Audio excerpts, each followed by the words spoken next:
더 이상 할 수 있는 치료가 없습니다. 간 이식만이 유일한 방법이지만 위험 부담이 너무 큽니다. 보스턴 매사추세츠 종합병원 회의실에서 들려온 차가운 선고. 하지만 남편은 포기하지 않았습니다. 미국 최고 병원들이 모두 등을 돌린 아내를 구하기 위해 지구 반대편까지 향한 한 교수. 그리고 마침내 한국 땅을 밟은 지 2달 만에 기적이 일어났습니다. 죽음의 문턱에서 되살아난 사랑. 대체 한국에서 무슨 일이 있었던 걸까요? 지금부터 그 믿을 수 없는 기적의 순간으로 들어가 보겠습니다. 구독과 좋아요 부탁드립니다. 안녕하세요. 저는 데이비드 톰슨입니다. 하버드 대학교에서 경제학을 가르치는 교수예요. 오늘 여러분에게 제 아내와 저의 이야기를 들려드리고 싶습니다. 믿기 어려우실 수도 있지만 모두 실제로 일어난 일이에요. 제 아내 메리는 보스턴 시립도서관에서 고서 보건 전문가로 일하고 있어요. 26에 만나 결혼한 지 22년째 되는 해였습니다. 딸 소피아는 20살로 MIT에서 생명공학을 전공하고 있고요. 모든 것이 평범하고 행복했던 2022년 가을, 메리에게 이상한 증상이 나타나기 시작했어요. 처음엔 단순한 피로감이었습니다. 여보, 요즘 너무 피곤해요라고 하더라고요. 저는 별거 아니라고 생각했어요. 도서관 일이 바빠서 그런 거라고요. 하지만 시간이 지날수록 메리의 상태는 악화됐어요. 기억도 없어지고 얼굴색도 누렇게 변했습니다. 제가 병원에 가보자고 했을 때 메리는 이렇게 말했어요. 괜찮아요. 그냥 스트레스일 거예요. 결국 제가 강제로 모시고 간 곳은 보스턴의 매사추세츠 종합병원이었어요. 미국 최고의 병원 중 하나죠. 검사를 받은 후 의사의 말을 들었을 때 저는 귀를 의심했습니다. 톰슨 교수님, 부인께서 간경변증과 자가면역성 간질환을 동시에 앓고 계십니다. 의사의 목소리는 차갑고 무감정했어요. 상당히 진행된 상태입니다. 저는 물어봤어요. 치료 방법이 있나요? 의사는 고개를 저었습니다. 약물 치료로는 한계가 있어요. 근본적인 해결책은 간 이식뿐입니다. 그때부터 저희의 긴 여정이 시작됐어요. 메리를 매사추세츠 종합병원 이식센터에 등록시켰고 대기자 명단에 올렸습니다. 문제는 순서였어요. 앞에 300명이 넘는 환자들이 기다리고 있었거든요. 한 달 후 메리의 상태는 더욱 나빠졌어요. 복수가 차기 시작했고 의식이 흐려지는 간성혼수 증상까지 나타났습니다. 의사는 말했어요. 생체 간 이식을 고려해 보셔야겠어요. 저는 즉시 검사를 받았어요. 다행히 메리와 혈액형이 맞았고 간 기능도 정상이었습니다. 제가 기증하겠습니다라고 말했더니 의사가 심각한 표정을 지었어요. 톰슨 교수님, 부인의 경우 자가면역 질환이 동반되어 있어서 수술 위험도가 매우 높아요. 저희 병원에서는 승인하기 어렵습니다. 첫 번째 거절이었어요. 저는 포기하지 않았어요. 예일대학교 병원, 존스홉킨스, 클리블랜드 클리닉까지 찾아다녔습니다. 하지만 어디서나 똑같은 답변만 들었어요. 위험 부담이 너무 크다. 성공 가능성이 낮다. 다른 치료법을 찾아보라. 가장 절망적이었던 순간은 메이오 클리닉에서였어요. 그곳 간이식센터 과장이 저에게 이렇게 말했거든요. 교수님, 솔직히 말씀드리면 부인 같은 케이스는 미국에서 수술받기 어려워요. 의료진과 병원 모두 부담스러워하거든요.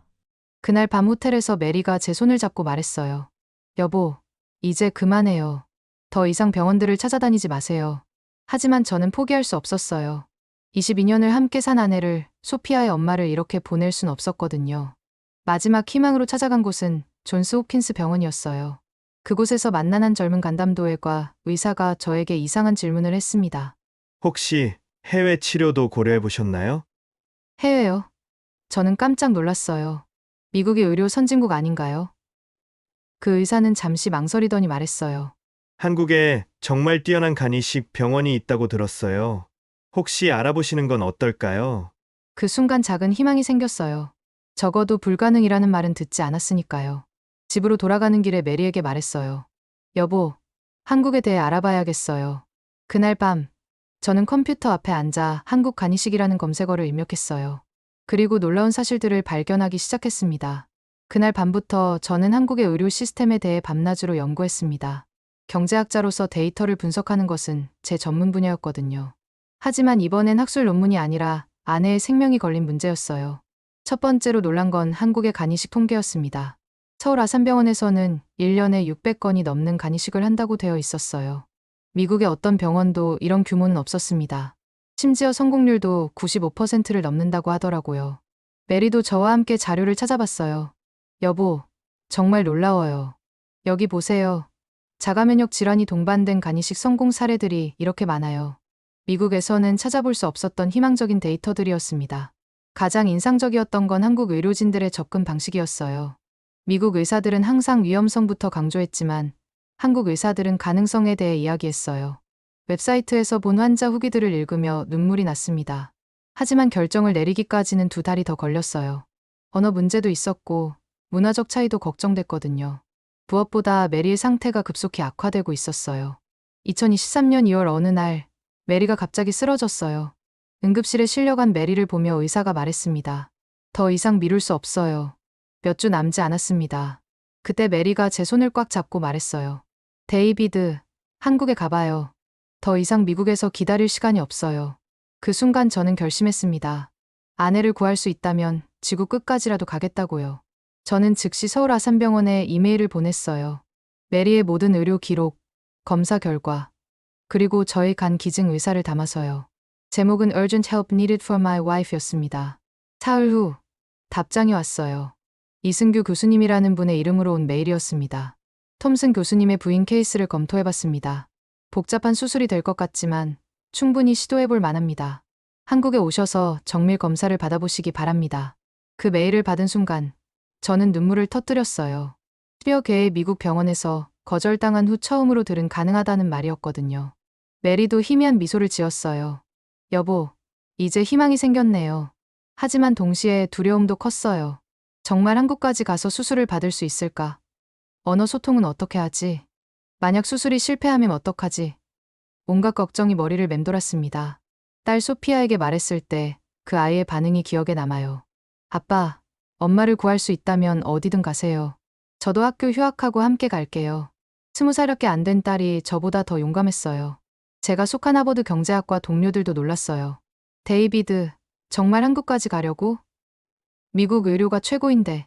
하지만 한 분이 이렇게 말씀해 주셨어요. 요즘 아시아 의료 기술이 정말 발달했다더라. 특히 한국은 IT와 의료가 결합된 분야에서 세계 최고래. 비행기표를 예약하는 날, 존스 호킨스의 그 젊은 의사에게 감사 인사를 전했어요.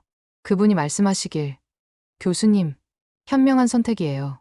한국의 간이식 기술은 정말 뛰어나거든요. 특히 복잡한 케이스에서는 미국보다 나을 수도 있어요. 그분은 저에게 추천서까지 써주셨어요. 그리고 서울 아산병원과의 연락을 도와주겠다고 하셨습니다. 미국 의사가 한국 병원을 이렇게 신뢰한다는 게 놀라웠어요. 출발 전날 밤, 메리와 저는 오랜만에 평안하게 대화를 나눴어요. 여보, 우리가 한국에서 새로운 기적을 만날 수 있을까요? 저는 메리의 손을 잡고 말했어요. 반드시 그럴 거예요. 우리는 포기하지 않을 거니까요. 그날 밤, 저는 일기에 이렇게 썼어요. 내일 우리는 희망을 찾아 한국으로 간다. 22년 동안 함께 걸어온 길이 여기서 끝나지 않기를 간절히 바란다. 메리야, 우리 함께 이겨내자. 한국행을 결정하고 나서 저는 경제학자다운 철저한 분석을 시작했습니다. 단순히 감정에만 의존할 수는 없었거든요. 정확한 데이터가 필요했어요. 먼저 미국과 한국의 간이식 통계를 비교해봤습니다. 충격적인 사실을 발견했어요.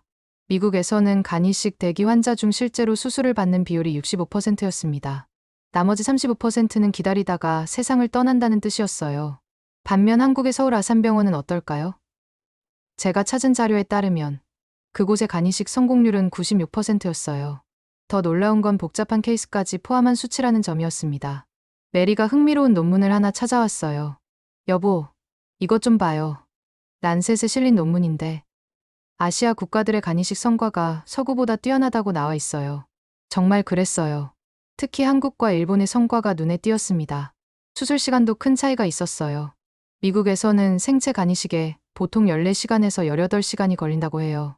하지만 한국에서는 평균 9시간에서 12시간이면 끝난다고 했습니다. 더 빠르면서도 성공률이 높다니 놀라웠어요. 가장 큰 차이는 의료진의 접근 방식이었습니다. 미국 의사들은 항상 소송 위험을 먼저 계산했어요. 실패할 가능성이 조금이라도 있으면 시도조차 하지 않았거든요. 반면 한국 의사들은 환자의 생명 구하기를 최우선으로 생각하는 것 같았어요.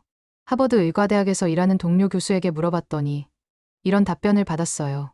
데이비드, 미국 의료는 방어적이야. 의료진도 병원도 소송을 너무 두려워해. 하지만 한국은 다르다더라. 환자 중심의 의료를 한다고 들었어. 또 다른 놀라운 사실은 비용이었어요. 미국에서 생체 간이식을 받으면 최소 60만 달러는 든다고 했어요. 하지만 한국에서는 15만 달러 정도면 된다고 하더라고요.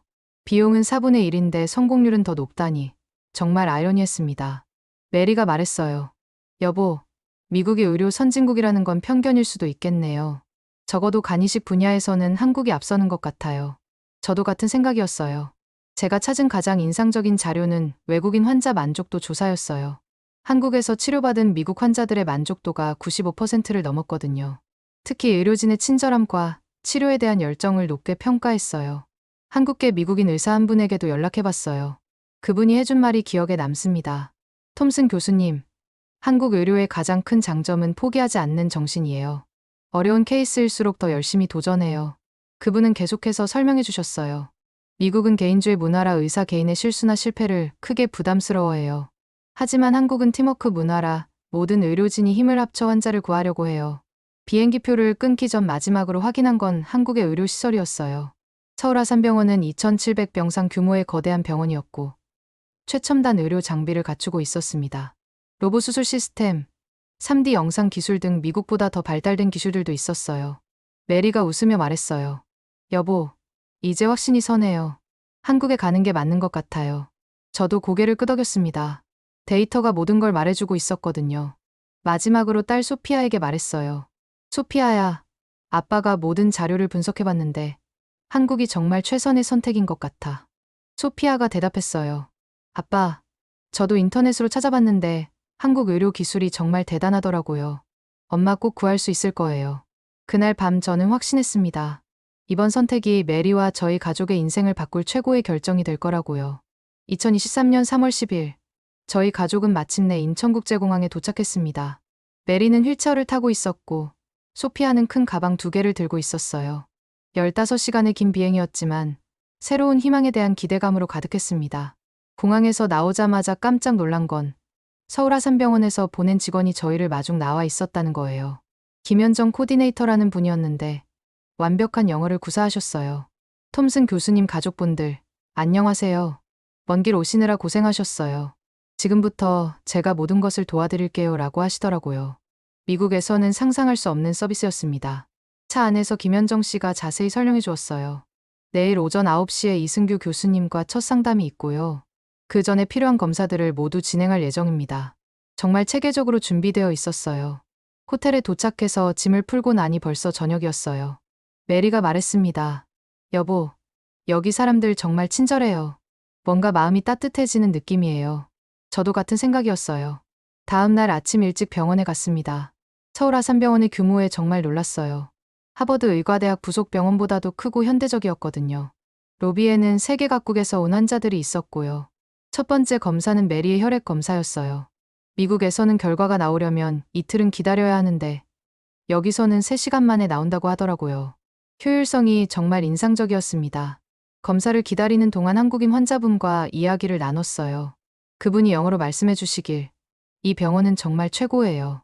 의사 선생님들이 환자를 가족처럼 대해주거든요. 따뜻한 말씀이었어요. 오후 2시, 드디어 이승규 교수님과의 상담 시간이었습니다. 교수님은 생각보다 젊어 보이셨지만 눈빛에서 깊은 경험이 느껴졌어요.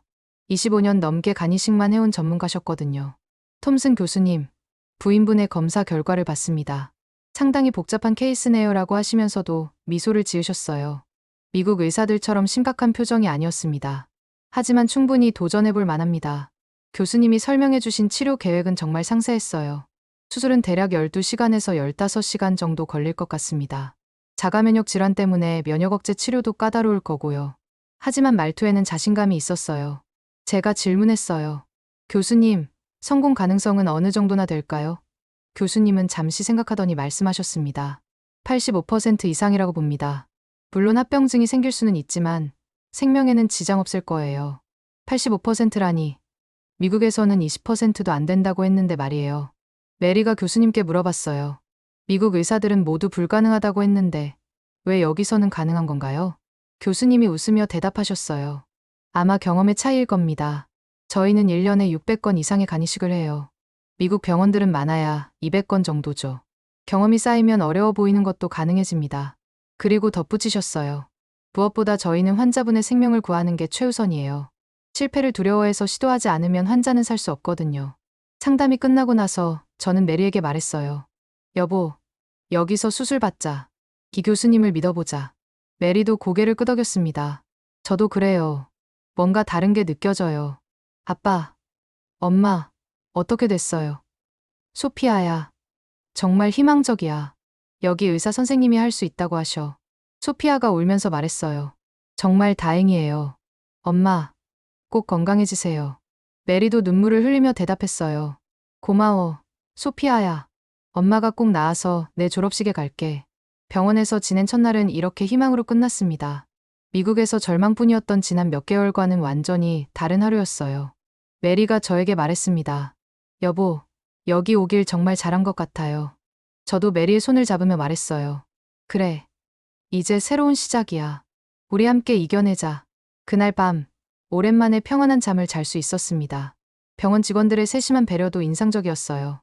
식당에서 할 날 음식을 준비해주는 걸 보고 정말 국제적인 병원이라는 걸 느꼈습니다. 영어, 중국어, 러시아어, 아랍어까지 다양한 언어로 안내방송이 나오더라고요. 특히 감동적이었던 건 간호사들의 따뜻함이었어요. 박지영 간호사는 메리에게 한국 전통차를 가져다 주면서 몸에 좋아요. 수술 전에 드시면 기력이 나실 거예요 라고 했어요. 이런 작은 배려들이 쌓여서 저희는 한국에 대한 신뢰를 갖게 됐어요. 단순히 의료 기술만 뛰어난 게 아니라 환자를 진심으로 돌보는 마음이 있다는 걸 느꼈거든요. 수술 날짜가 정해졌습니다. 2023년 4월 15일 오전 6시. 그날까지 한 달여의 시간 동안 저희는 철저한 수술 준비를 받았어요. 매일 아침 9시에 병원에 가서 오후 5시까지 각종 검사와 치료를 받았습니다. 메리의 영양 상태 개선, 면역 조절, 간 기능 안정화. 미국에서는 경험해보지 못한 체계적인 준비 과정이었어요. 특히 인상적이었던 건 심리 상담이었습니다. 정신건강의학과 의사가 저희 부부를 만나서 수술에 대한 불안감을 해소해 주었어요. 수술에 대한 두려움은 자연스러운 거예요. 하지만 너무 걱정하면 회복에 도움이 안 돼요. 이승규 교수님도 일주일에 3번씩 저희를 만나 주셨어요. 수술 계획을 더 구체적으로 설명해 주시고 저희가 궁금한 것들을 모두 답해 주셨습니다. 톰슨 교수님, 준비는 잘 되고 있어요. 메리 씨 컨디션도 많이 좋아졌고요. 저도 기증자로서 철저한 검사를 받았어요. 간 기능 검사, 심장 검사, 폐 기능 검사. 모든 게 정상이었습니다. 교수님, 기증자로서 최적의 조건이에요 라고 의료진이 말해주었어요. 수술 이틀 전부터는 특별한 식단에 들어갔습니다.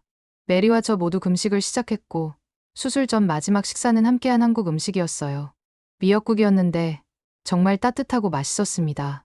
여보, 수술 후에 다시 이걸 먹을 수 있을까요? 라고 메리가 물었더니 저는 확신을 가지고 말했어요. 당연히 먹을 수 있어요. 그것도 더 맛있게 느껴질 거예요. 4월 14일 밤, 저는 잠들 수 없었어요.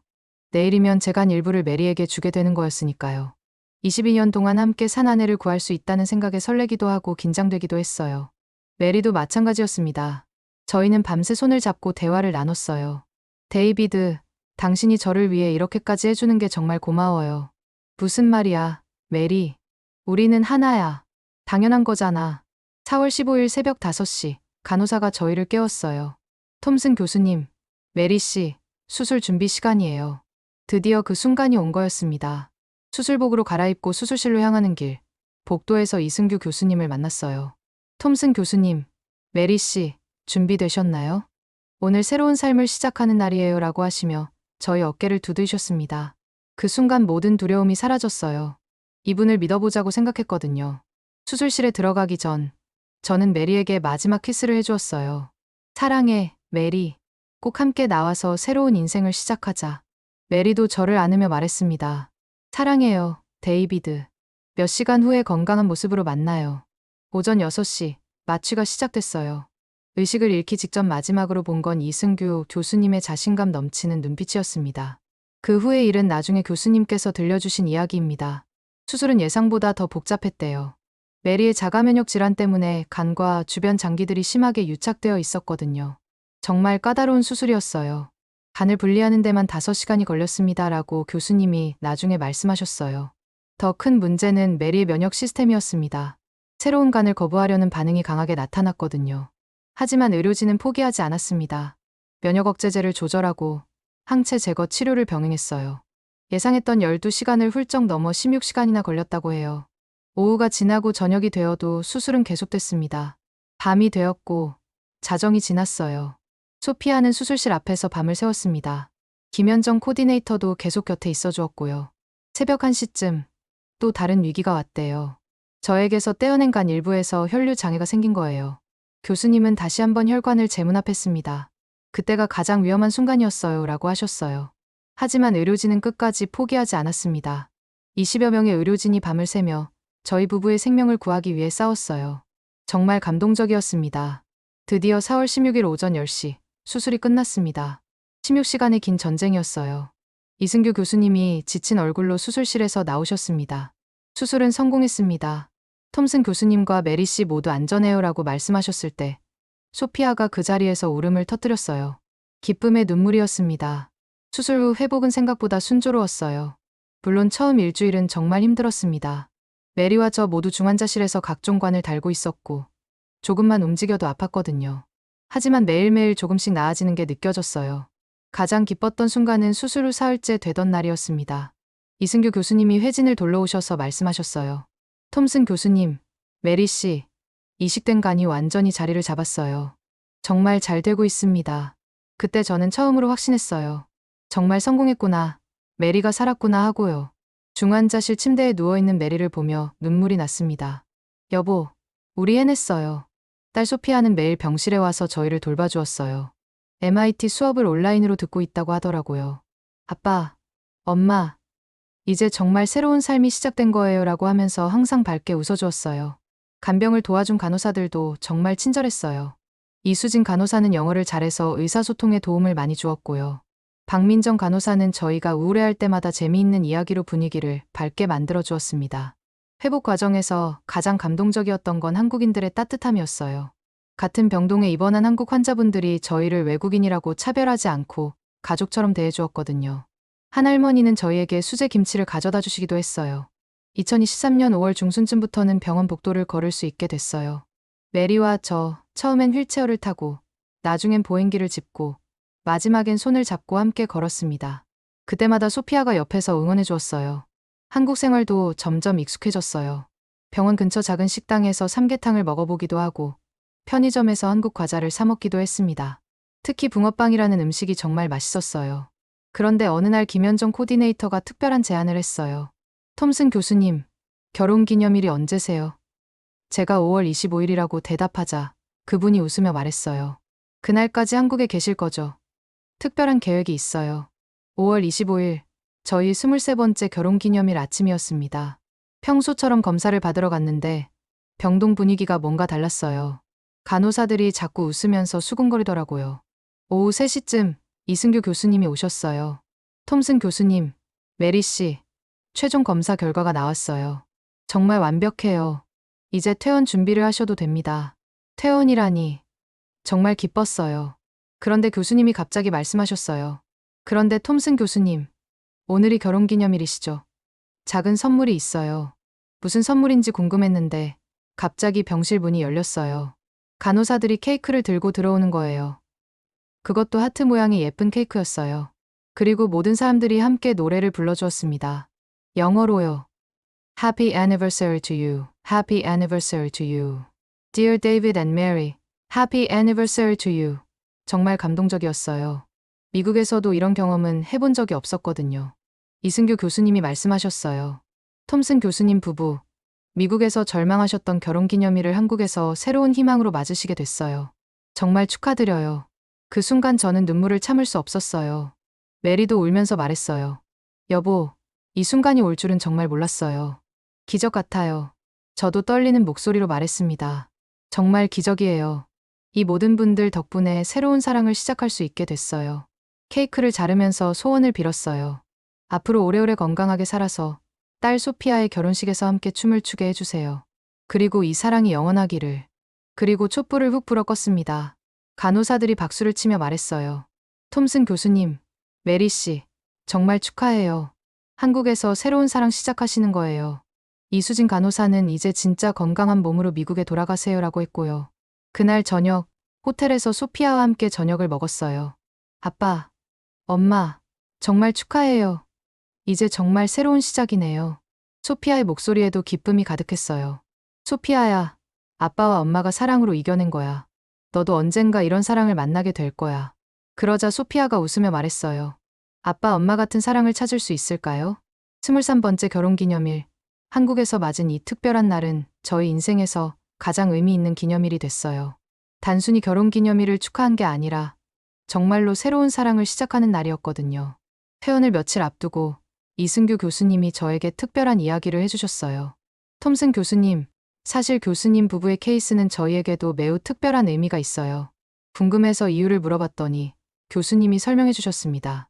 존스 홉킨스 병원에서 공식적으로 환자를 의뢰한 거의 첫 번째 케이스거든요. 미국 상급 병원이 한국 병원을 인정하고 환자를 보낸 건 정말 의미 있는 일이에요. 정말 그랬어요. 제가 조사해본 바로는 지금까지 미국 병원들은 주로 유럽의 스위스나 독일 정도에만 환자를 의뢰했었거든요. 한국은 아직 그 리스트에 없었어요. 저희가 그 첫 번째 사례였던 거죠. 이번 성공으로 앞으로 더 많은 미국 환자들이 한국에 올 수 있을 거예요 라고 교수님이 말씀하셨어요. 저 하나의 사례로 인해 길이 열린다니 책임감도 느껴지고 뿌듯하기도 했습니다. 실제로 제가 입원해 있는 동안 놀라운 일이 벌어졌어요. 존스 홉킨스 병원에서 의료진 4명이 한국에 왔거든요. 서울 아산병원의 간이식 시스템을 직접 견학하러 온 거였어요. 그분들과 저도 만날 기회가 있었어요. 그중 한 분이 말씀하시길, 톰슨 교수님 덕분에 저희도 많은 것을 배우고 있어요. 한국의 의료 시스템은 정말 인상적입니다라고 하더라고요. 특히 그분들이 놀란 건 수술 후 통합 관리 시스템이었어요. 미국에서는 수술만 잘하면 끝인데 한국에서는 회복까지 완전히 책임진다는 점이었습니다. 홀리스틱 케어 시스템이 정말 뛰어나네요 라고 감탄하셨어요. 또 하나 인상적이었던 건 의료진 간의 협력이었어요. 미국에서는 각 과가 따로 놀기 쉬운데 한국에서는 모든 과가 하나의 팀처럼 움직인다는 점이었습니다. 김현정 코디네이터가 말해주었어요. 톰슨 교수님 케이스 이후로 문의가 정말 많이 늘었어요. 특히 미국에서 수술을 포기한 환자들의 연락이 많아졌고요. 정말 기뻤어요. 저 같은 환자들에게 희망이 될 수 있다니까요. 그런데 더 놀라운 소식을 들었어요. 하버드 의과대학에서도 서울아산병원과 협력 관계를 맺기로 했다는 거예요. 앞으로는 공식적으로 환자를 서로 의뢰할 수 있게 된다고 했습니다. 이승규 교수님이 자랑스럽게 말씀하셨어요. 톰슨 교수님이 다리 역할을 해주신 거예요. 의료에는 국경이 없다는 걸 보여주셨어요. 정말 감동적인 말씀이었습니다. 실제로 제가 퇴원하기 전에 2번째 미국 환자가 도착했어요. 시카고에서 온 남성이었는데 역시 미국에서 수술을 거절당한 케이스였습니다. 저를 보고 정말 놀라더라고요. 정말 성공하신 거예요? 저도 할 수 있을까요? 라고 물어보길래 저는 확신을 가지고 말했어요. 물론이에요. 여기 의료진들은 정말 최고예요. 저를 보세요. 이렇게 건강해졌잖아요. 그분이 눈물을 흘리며 말했어요. 교수님이 길을 열어주신 거군요. 정말 감사해요. 그 순간 저는 깨달았어요. 제가 받은 치료가 단순히 개인의 치유가 아니라 더 큰 의미가 있다는 거요. 퇴원 전날 병원에서 작은 기자회견이 있었어요. 한국 언론들이 와서 제 이야기를 취재했거든요. 저는 이렇게 말했어요. 한국 의료진들이 제 아내에게 새로운 생명을 주었습니다. 이제 더 많은 환자들이 이 혜택을 받을 수 있으면 좋겠어요. 기자가 물어봤어요. 미국 의료와 한국 의료의 가장 큰 차이점은 뭔가요? 저는 잠시 생각하고 답했습니다. 미국은 위험성부터 계산하지만 한국은 가능성부터 찾아봐요. 그 차이가 생명을 구했습니다. 이승규 교수님도 인터뷰에서 말씀하셨어요. 앞으로 한국과 미국 의료계가 더 많이 협력하게 될 거예요. 환자에게 최선의 치료를 제공하는 게 목표니까요. 그날 저녁, 메리와 함께 한강을 걸었어요. 여보, 우리가 한국에 온 건 정말 잘한 일이었어요. 단순히 제가 살린 게 아니라 더 많은 사람들에게 희망을 준 것 같아요. 저도 고개를 끄덕이며 말했어요. 그래, 이제 의료에도 국경이 없어지는 거야. 환자는 어디서든 최고의 치료를 받을 수 있어야 해. 한강의 야경을 보며 저는 새로운 세상이 열리고 있음을 느꼈습니다. 소피아도 말했어요. 아빠, 엄마 덕분에 정말 멋진 일이 일어나고 있네요. 이제 전 세계 환자들이 서로 도울 수 있게 된 거잖아요. 메리가 제 손을 잡으며 말했습니다. 여보, 우리가 겪은 고통이 헛되지 않았네요. 다른 사람들에게 희망을 줄 수 있다니 정말 기뻐요. 그날 밤 호텔에서 저는 하버드 대학 동료들에게 이메일을 보냈어요. 제목은 Medical Diplomacy in Action이었습니다. 한국에서의 경험을 공유하면서 국제의료 협력의 중요성에 대해 썼어요. 다음 날 아침, 놀라운 답장들이 와 있었어요. 경제학과 학과장이 쓴 메일이었습니다. 데이비드, 당신의 경험을 학회에서 발표해주면 어떨까요? 의료 경제학 관점에서 정말 의미 있는 케이스 스터디가 될 것 같아요.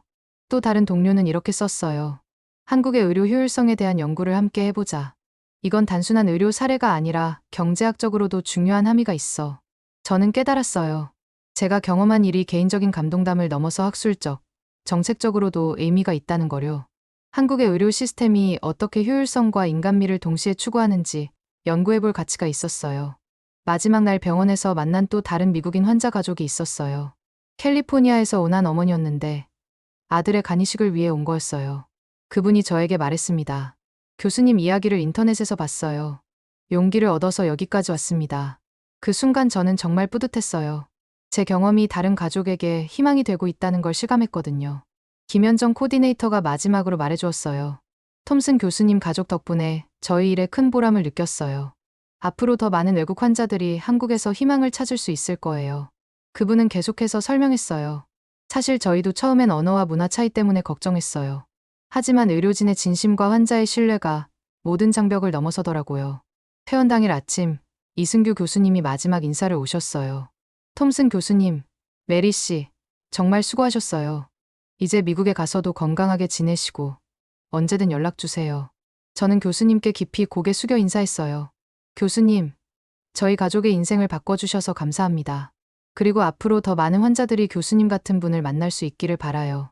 2023년 6월 1일, 드디어 미국으로 돌아가는 날이 왔어요. 2달 반 동안의 한국 생활이 끝나는 순간이었습니다. 솔직히 아쉬웠어요. 이곳에서 새로운 생명을 얻었고, 정말 많은 사랑을 받았거든요.